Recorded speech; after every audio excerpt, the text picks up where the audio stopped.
Welcome to the Deep Dive. This is where we take your sources, dig in, and pull out the real nuggets of knowledge or insight. Think of it as your shortcut to being well-informed, maybe with a few surprising facts, and hopefully just enough humor to keep you listening. That's the goal. Today we're embarking on something, well, deeply personal, but also, I think, universally resonant. We've got a fascinating stack of material here, all focused on the journey of living sober. And we're not just talking about stopping drinking, right? No. But truly building a whole new life. Our mission really is to see how these simple, consistent daily efforts become the absolute bedrock of strong, lasting recovery. Exactly. And these sources, they're like a masterclass in practical, frontline advice for navigating early sobriety. It's really quite something. Yeah. We're going to zero in on one fundamental, actionable tool that keeps popping up in these texts. And really think about how these straightforward actions, the ones we often overlook because they seem so simple, are just, well, absolutely crucial. It's a powerful reminder, isn't it? Recovery isn't always about some, grand, dramatic gesture. It's often about those quiet, consistent, daily choices. The small things. Yeah, the small things that add up to profound, life-altering change. It's like building a new life. Brick by practical brick. Okay, let's unpack this then. Our sources are, wow, they're rich and diverse. We've got foundational texts like Living Sober, which, really lives up to its name in terms of practical guidance for daily life. It really does. And then alongside that, the deep philosophical insights from Alcoholics Anonymous and A Gentle Path Through the 12 Steps.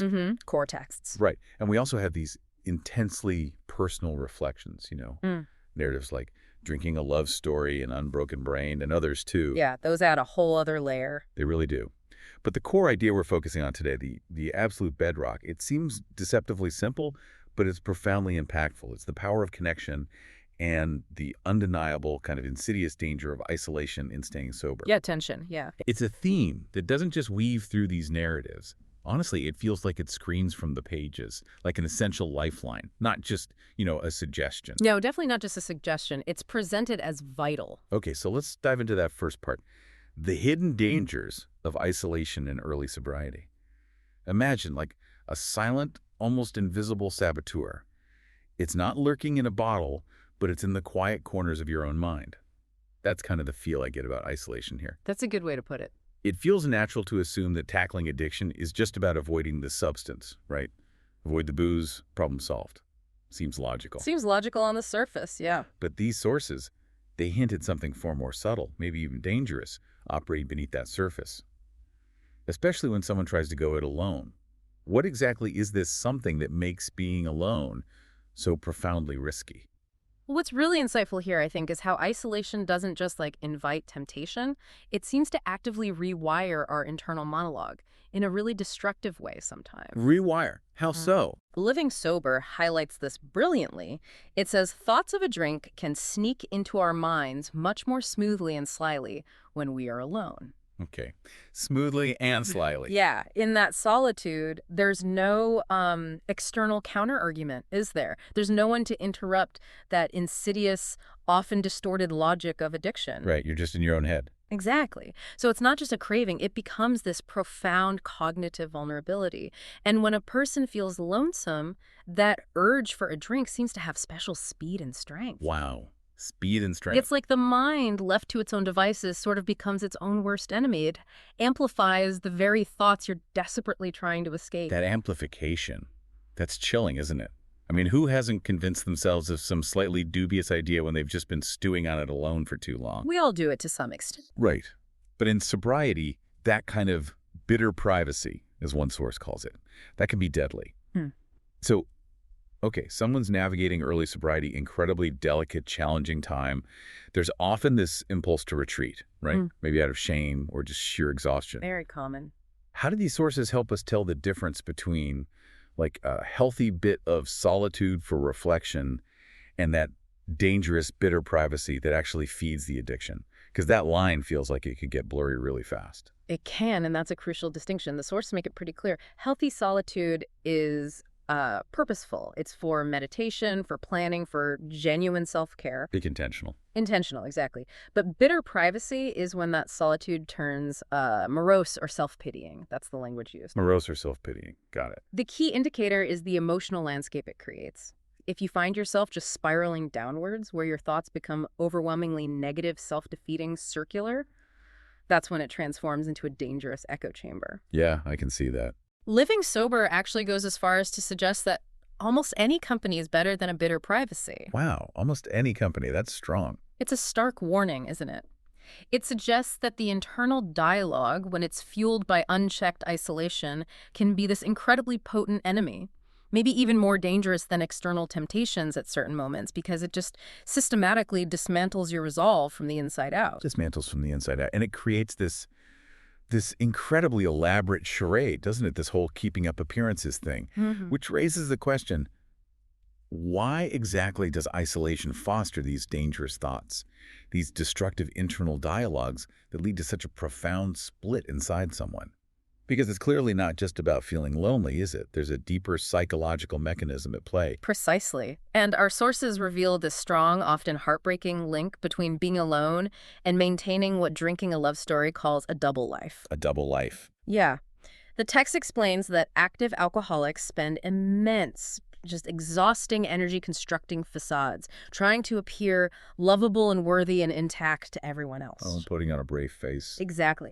Presenting this version of themselves that's together, in control, while inside they're deeply confused, often terrified, just consumed by shame. God, that sounds exhausting. It is, and isolation in this context provides the perfect conditions for this internal-external split to just flourish unchecked. There's no one there to call them on it, no one to reflect reality back at them.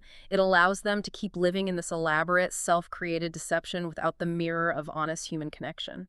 That house of cards metaphor you mentioned earlier, it really captures the fragility, doesn't it? It really does. Drinking a Love Story is so precise. It describes how, to be honest, would mean dismantling the whole structure of those carefully built assumptions and impressions. Terrifying prospect. Yeah, the fear of that collapse, of revealing the perceived ugly truth, the messy reality underneath it keeps people locked in their solitary self-deception. Yeah. And like Unbroken Brain puts it so starkly, if you don't feel you have a why to live for, then why not get high? Exactly. Yeah. This void, combined with the isolation, it just prevents that confrontation with reality that's so vital for recovery. It's like a closed loop. It truly is a closed loop. And even when someone is genuinely trying to sober up, the calming sense of drinking points out that an alcoholic might lie ingeniously, rationalizing to himself, Even to themselves. especially to themselves, making excuses that sound perfectly plausible in their own isolated mind, which just further entrenches the denial. Wow. So that act of crossing the river of denial, that powerful metaphor from Alcoholics Anonymous, it's a monumental task, and it's almost impossible when you're solely reliant on yourself. Because the addiction itself affects your thinking. Exactly. The very nature of addiction, as Under the Influence explains, means the alcoholic's behavior is often governed by his addiction. It makes them incapable of acting in a rational way without some form of external intervention or support. So it's not a moral failing. No, not at all. It's a consequence of the disease itself, which profoundly impacts cognitive function, decision-making. The mind, left alone with its own addictive logic, will always find a way to rationalize continued use. It makes genuine self-reformation a near impossible feat without the grounding presence of others to disrupt that internal monologue. Okay, so if isolation is this subtle, insidious force keeping addiction alive, then connection is revealed as the powerful, life-affirming antidote. The foundational tool, really, for building a new way of life. That's the core message, yeah. The advice from Living Sober seems incredibly clear, very direct. Such ideas and desires for a drink are much less likely to occur when we are with other people, especially other non-drinkers. Simple but profound. It's not about raw willpower in a vacuum, is it? It's about literally breaking the psychological spell of those solitary urges by consciously changing your environment, your external and then your internal environment. Exactly. Placing yourself in a space where those thoughts just lose their power. So what is it? What's so potent about simply being with other people? Well, I think the power lies in the disruption of that internal narrative and the immediate infusion of external reality. Okay, reality check. Pretty much. These urges, even when they do surface, they seem less potent and more easily put aside while we are in touch with fellow AA members, as Living Sober puts it. Ah, okay, so being with fellow members is key there. It speaks to the fundamental strength and resilience you get from being part of a community. Think about it.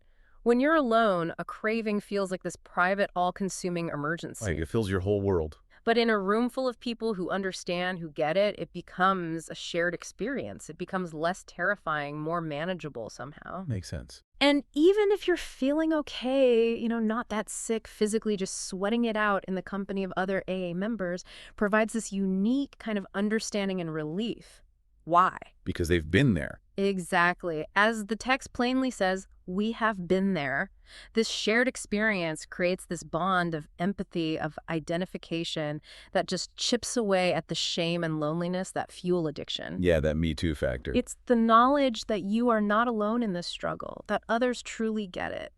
And that is profoundly healing in itself. It feels like it's more than just shared experience, though, isn't it? Yeah. This isn't just like theory or nice to have. It's absolute lived experience, central to the very origins of the recovery movement itself. Oh, absolutely. Foundational. Think about Bill Wilson and Dr. Bob, their story. They didn't just stop drinking and then figure out how to help others. They found, and this is powerful, they had to do something for somebody or actually perish ourselves. That's from Dr. Bob and the Good Old Timers. An incredible statement. Their survival depended on it. Their very sobriety, their lives, were contingent on carrying the message, on connecting with others who were suffering. It wasn't an optional add-on. It was the mechanism of their own survival. Yeah. So this impulse to connect, to act, it's fundamental. Alcoholics Anonymous Comes of Age says, action is the magic word. And often that most vital action involves reaching out, engaging, connecting with others on a deeply human level. It's a call to move beyond just passively observing, isn't it? Into active participation in a shared solution, almost as a matter of survival, like you said. Active participation. Absolutely. And that reciprocity, that giving and receiving of support is key. And a central component of this action is the process of sharing. Okay, sharing. It's emphasized repeatedly across these sources. It's described as a profound means of achieving honesty and identification, highlighted in Not God. Honesty and identification. And it's about far more than just, talking about your problems. It's about mutual vulnerability. Mutual vulnerability. That sounds hard, Yeah. but important. It is hard. It's the courageous act of revealing your true self, flaws and all, and finding that you are met not with judgment, but with acceptance and understanding. That's the hope. Yeah, that's the ideal, yes. The Recovering Intoxication and its Aftermath puts it beautifully. Your story is only useful because others have lived it and will live it again. Wow, okay. This collective experience transforms individual shame into shared understanding. It makes the burden lighter for everyone involved. It's that powerful realization that your unique pain isn't actually so unique after all. Right. And in that shared humanity, there's immense power for healing. So this means actively confiding in trusted individuals. It's not just about finding any ear, but being discerning, but who can offer genuine constructive support. Discernment is key, yes? What is the Oxford group talks about sharing with Christian people in whom we should confide our spiritual difficulties, and making sure these confessions remain sacred, handled with care and discretion. Right, respecting the vulnerability. The purpose isn't to wallow in remorse or just seek sympathy, but to engage in purposeful, honest sharing that leads to common sense spiritual assistance and God-given understanding. It's about opening yourself up to receive guidance, perspective from others who have walked a similar path, letting their wisdom illuminate your own journey. So not dwelling on the past to wallow, but using it to build a stronger, more honest future, breaking that cycle of self-deception we talked about. Exactly. And connecting this to the bigger picture, this principle of sharing is deeply embedded in the foundational steps of recovery programs. Like the 12 steps. Precisely. Take step 5, for instance. It encourages admitting to God, to ourselves, and to another human being the exact nature of our wrongs. That's from the 12 Steps and 12 Traditions 1. That's a big ask. Yeah. Exact nature of our wrongs. It is.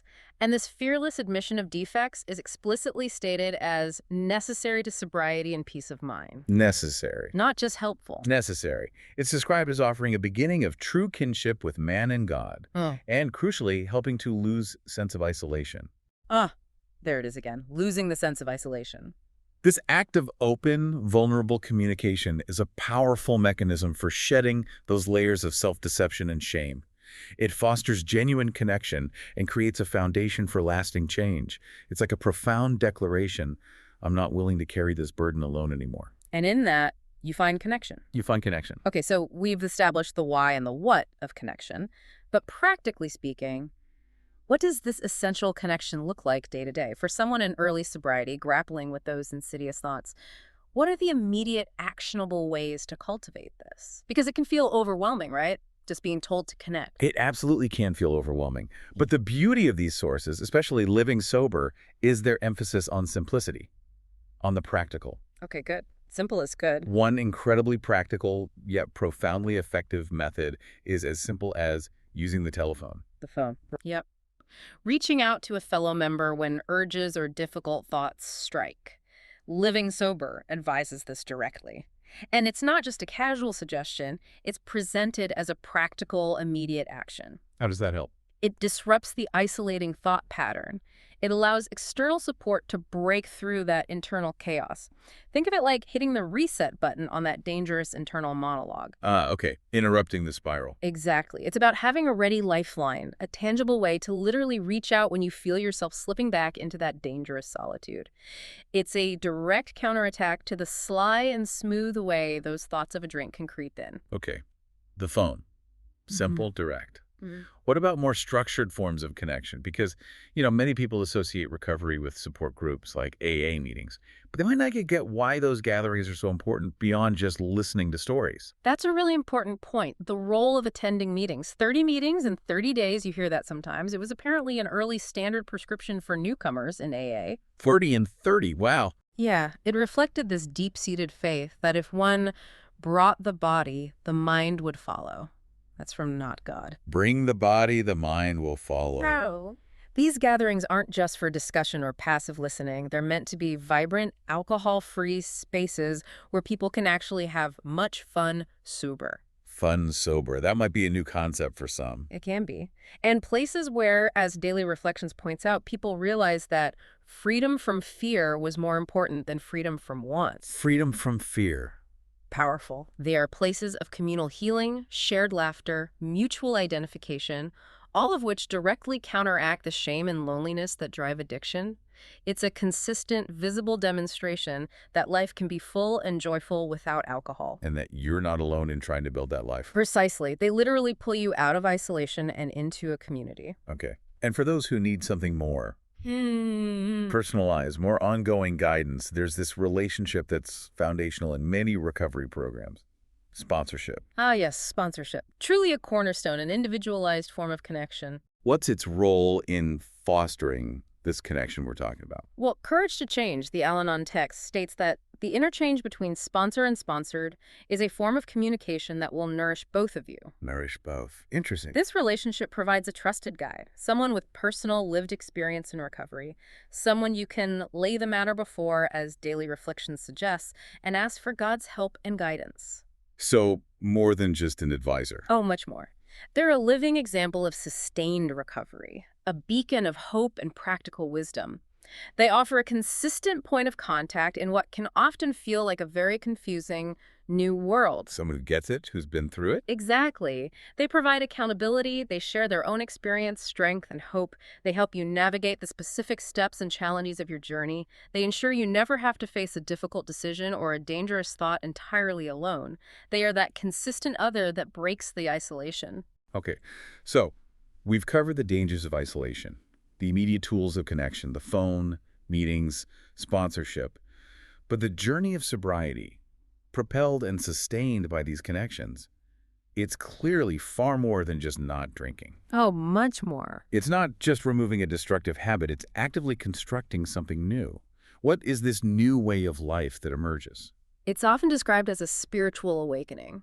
But interestingly, one source, A Woman's Way Through the 12 Steps, calls it a continual awakening. Continual, not a one-off event. Right. The quote goes like, I am continually coming back to myself. Now spirituality is something inside of me. I feel more appreciative of the connection we all have with everything. For me, spirituality is a coming back, a reconnecting. Wow. Reconnecting. That ties it all together. It's a holistic transformation touching every aspect of your being, not just the absence of a substance. It's a fundamental shift in perception, in values, in your place in the world. It's about discovering an inner strength and a sense of belonging that was previously obscured by the addiction and the isolation. And that phrase, spiritual progress, not perfection, from Not God, That really seems to fit here. It speaks to the ongoing nature of this journey. Absolutely. It takes the pressure off, doesn't it? It does. And the 12 Steps and 12 Traditions 1 reinforces this. It says this transformation is achieved through continuous action upon these steps as a way of life. As a way of life, not just a program you finish. Exactly. It underscores that the 12 steps aren't a one-time fix, but an ongoing dynamic practice. It demands a willingness to be changed, even in ways you might not be aware of or in control of, as recovery freedom from our addictions highlights. That implies a kind of surrender, doesn't it? A surrender to a process larger than yourself.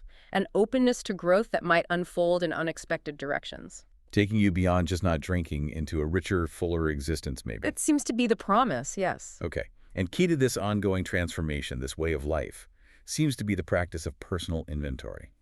Step 10, right? Step 10, yes. Crucial. And it's not a one-time confession like Step 5 might feel. It's presented as a daily audit of your own character and actions. A moment-by-moment self-awareness. A daily audit, like balancing your emotional books. Kind of, yeah. It involves watching for selfishness, dishonesty, resentment, and fear, and promptly admitting it when we were wrong. That's outlined in daily reflections and echoed in other texts, too. Promptly admitting it, that takes humility. It does. Yeah. And this diligent self-monitoring cultivates awareness and honesty. Freedom from self-deception, as the Little Red Book Study Guide clarifies. Freedom from self-deception. Back to that core issue. Exactly. It's about becoming intimately familiar with your own internal landscape, identifying those old patterns, and proactively correcting them before they can lead back to destructive behaviors. It's an active, conscious engagement with your own character, building integrity brick by brick. It ensures that inner honesty that counteracts the double life of action. And it's this relentless, honest self-examination coupled with connection that leads to this really profound shift. I was struck by that testimonial in Alcoholics Anonymous. I came to AA in order to stop drinking. What I received in return was my life. Powerful, isn't it?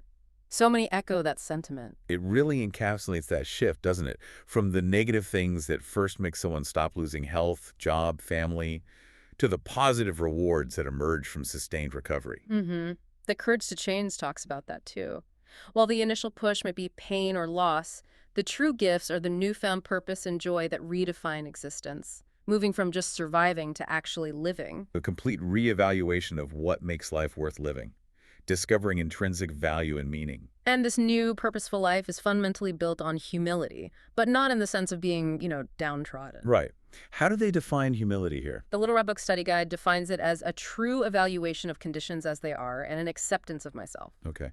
Realistic self-appraisal. Exactly. It's about letting go of that crippling self-reliance, or maybe the inflated ego that often characterized active addiction, and instead embracing a genuine reliance upon a higher power, as Daily Reflections puts it. And higher power can mean different things to different people, right? Absolutely. It doesn't have to be a traditional deity. For many, it's the collective strength of the group, the power of nature, the universe, or just a belief in something greater than their own individual will.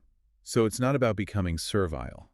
Not at all. As Bill sees, it puts it eloquently, it's about standing on one's own feet as God's people, empowered by a connection to something greater, yet fully grounded in your own identity. Okay. Interdependence, maybe, rather than absolute independence. That's a great way to put it. It leads to a more secure, purposeful existence, free from that crushing weight of feeling like you have to control everything all the time. And once this newfound peace and purpose are established, it doesn't just stop there, does it? The journey continues outward. It has to, really, to stay vibrant. The sources say these gifts are shared with others. That's from experience, strength, and hope. Sharing the gifts. And Alcoholics Anonymous Comes of Age states that action to carry AA's message is therefore the heart of our third legacy of service. Service. Helping others. It's about transforming your personal experience, even the painful parts, into a source of help for others, becoming more understanding and helpful to others through your own journey. That's Daily Reflections. So this act of service completes the cycle of recovery.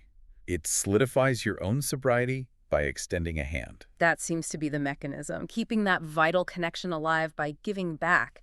It's a powerful testament to the idea that helping others is actually a cornerstone of helping yourself stay sober. Keeping the connection going outward. Precisely. So sobriety, then, it opens the door to addressing other weaknesses of character, making new and better adjustments to life, as the common sense of drinking observes. It's broader than just alcohol. Much broader. This spiritual life is not a theory. We have to live it, states Daily Reflections.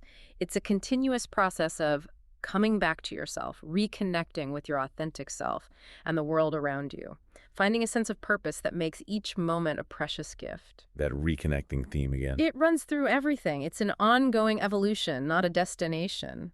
The principles learned in recovery become these guiding lights for navigating all of life's challenges, even those far removed from drinking. And we should remember, shouldn't we, that challenges will still come. Oh, absolutely. Life still happens. Courage to change has a beautiful reminder. Troubles are often the tools by which God fashions us for better things. Growth through adversity. The greatest growth can come through pain, but it's your response to it, your willingness to let it inspire change, not just define you, that really matters. It's about cultivating resilience, isn't it? Seeing adversity not as an end, but as an opportunity for profound spiritual and personal development, constantly refining and strengthening that new way of life you're building. Through consistent connection and intentional action. Exactly. Transforming those challenges into stepping stones. Wow. We have covered a tremendous amount of ground in this deep dive, looking at living sober and just the incredible, often life-saving power of connection. It really is powerful stuff. From the subtle, insidious dangers of isolated thoughts, that self-deception, to the life-affirming strength found in shared vulnerability, mutual support, purposeful action. It's abundantly clear. Simple, consistent actions repeated daily. That's the bedrock, isn't it? It truly seems to be. It's not about those grand sweeping changes overnight, but that consistent, humble engagement with others and with yourself. Absolutely. And the journey out of addiction into what the Little Red Book Study Guide calls a happy and contented sobriety. It really is fundamentally a journey from isolation to genuine connection. Connection with oneself, with others, and for many, with a power greater than oneself, however they understand that. Yeah. And this profound shift, this transformation from internal chaos to external engagement, that's what truly restored me to sanity, is that story in experience, strength, and hope put so powerfully. It's a testament, really, to the fact that healing doesn't happen in a vacuum. It flourishes in community. So thinking about all this, what stands out to you listening right now from today's deep dive as you reflect on the critical role of connection in your own life? Whatever your challenges might be, consider this. If almost any company is better than a bitter privacy, as our sources suggest, how might a renewed commitment to reaching out, to fostering genuine connections, maybe it's making that phone call, maybe showing up somewhere, maybe just being truly present with another person, how might that transform not just a specific challenge, but the entire landscape of your daily experience? Making it richer, more resilient, more meaningful. And perhaps, as you ponder that, remember that quote from As a Man Thinketh. The world is your kaleidoscope, and the varying combinations of colors, which at every succeeding moment it presents to you, are the exquisitely adjusted pictures of your ever-moving thoughts. That's beautiful. What colors, what patterns, what future will you choose to focus on by consciously embracing connection and letting go of the isolation that can stifle growth and true self-discovery? Something to think about. We encourage you to explore these ideas further, maybe even live them. Thank you for joining us on the Deep Dives. Thanks for listening. Until next time, keep digging.